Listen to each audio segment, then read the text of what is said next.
Hello everyone, আসসালামু আলাইকুম। সবাই কেমন আছেন? আশা করছি আল্লাহর রহমতে সবাই ভালো আছেন। আজকে আবারও চলে আসলাম নতুন আরেকটি ব্লগ নিয়ে। যদিও এটা আজকে ব্লগ না, আজকে হচ্ছে আপনাদের জন্য নিত্যদিন প্রয়োজনীয় কাজে ব্যবহৃত হয় দা। আপনাদের সবাইকে দেখাবো কিভাবে আপনারা ঘরোয়া পদ্ধতিতে যা আছে বাসায় তা দিয়ে কীভাবে দাটাকে ধার করবেন। তো এই ভিডিওটা যদি পুরোটাই কন্টিনিউ করেন তাহলেই বুঝতে পারবেন যে আমি কিভাবে অল্প সময়ে এবং অল্প কিছু উপকরণে কিভাবে দাটাকে ধার করে নিয়েছি।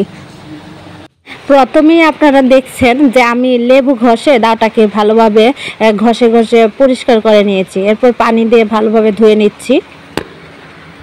এই দা ধার করার ক্ষেত্রে তিনটা জিনিস লাগবে। তো তিনটা জিনিসের মধ্যে একটা হচ্ছে লবণ, আরেকটা হচ্ছে লেবু, আর লাগবে শিরিষ পেপার। যদিও বাসায় দুইটা জিনিস সবসময় থাকে, শুধু থাকে না অনেক সময় যে শিরিষ পেপার।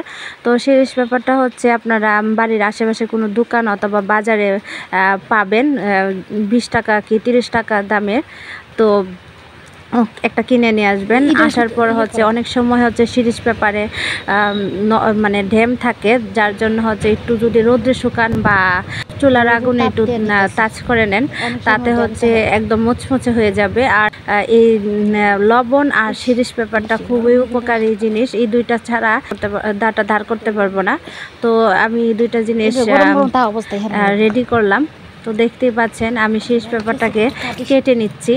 কোমর দিকটা নিয়েছি, নিয়ে দুইটা ভাগ করে কেটে নিলাম। এই দুইটা দিয়ে মূলত আমি এটা দাটাকে ধার করব। তো আপনারা চোখ রাখুন আমার এই ভিডিওতে, তাহলে বুঝতে পারবেন। আর আপনারা যদি স্কিপ করে দেখেন তাহলে একটুকু বুঝবেন না যে আমি কিভাবে কি করতেছি। তো আপনারা শুরু থেকে শেষ পর্যন্ত কন্টিনিউ করেন, আর এতে আপনাদের খুবই উপকার হবে। যেহেতু আমিও উপকৃত হয়েছি, তাই আমি চাইতেছি যে আমার যারা ফ্রেন্ডস আছে তাদের সবাই যেন আমার এই পদ্ধতিতে যদি ফলো করে তাহলে অবশ্যই তারা উপকৃত হবে। দাটাকে ঘষা মাজার আগে ফার্স্টে আমি ভালোভাবে ন্যাকড়া দিয়ে মুছে নিয়েছি, যাতে করে শুকনা ভাবটা চলে আসে। যদি শুকনা না থাকে, ভিজা ভিজা থাকে, তাহলে লবণ দিয়ে ঘষলে কোনো কাজ হবে না।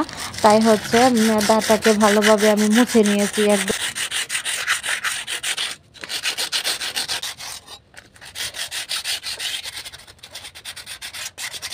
এখন গরম থাকা অবস্থায় লবণটা গরম থাকতে হবে। যদি দেখেন যে আপনারা ঘষা মাজা অবস্থায় লবণটা ঠান্ডা হয়ে যাচ্ছে, তখন আবারও একটু চুলাতে তাওয়াটা বসায় একটু গরম করে নেবেন। এতে লবণটা যদি গরম থাকে আর শিরিষ পেপারটা আর ঘষা মাজাতে দাটা একদম ধারালো হয়ে যাবে। তো দেখতে থাকেন যে আমি কিভাবে ঘষে নিচ্ছি। খুব সাবধানের সহিত কাজটা করতে হবে, যেহেতু এটা ধারালো জিনিস। তো আপনারা এদিক সেদিক হলে কিন্তু হাত কেটে যেতে পারে। তো খুব সাবধানে আপনারা কাজ করে নেবেন, যাতে হাতে কোনো না কাটতে পারে আর কি।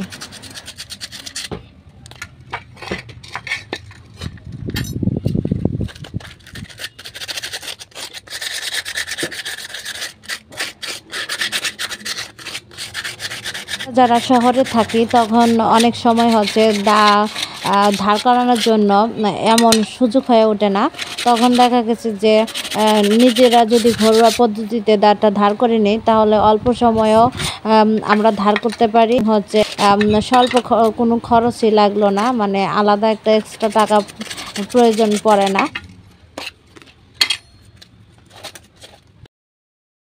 শিরিষ পেপার আর লবণ দিয়ে দাটাকে ভালোভাবে ঘষে নিয়েছি। এখন ধুয়ে নিচ্ছি।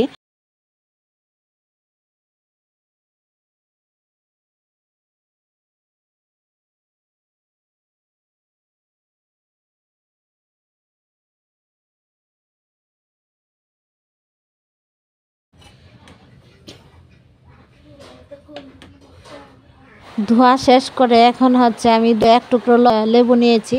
এই এক টুকরো লেবু দিয়ে আবারও ভালোভাবে ঘষে নিচ্ছি, যাতে করে দায়ে যে আমরা ঘষা মাজা করলাম এতে যে কিছু জংকার বা কিছু ময়লা বের হয়েছে, এগুলা যাতে একেবারে পরিষ্কার হয়ে যায়, তার জন্য লেবুটা নিয়েছি।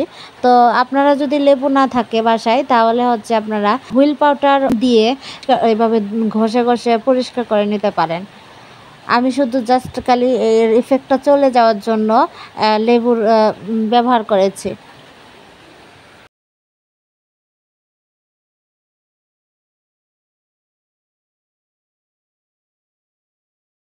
এখন পরিষ্কার পানি দিয়ে ভালোভাবে ধুয়ে নিচ্ছি। দেখতেই পাচ্ছেন কতটা শাইনি ভাব দেখাচ্ছে।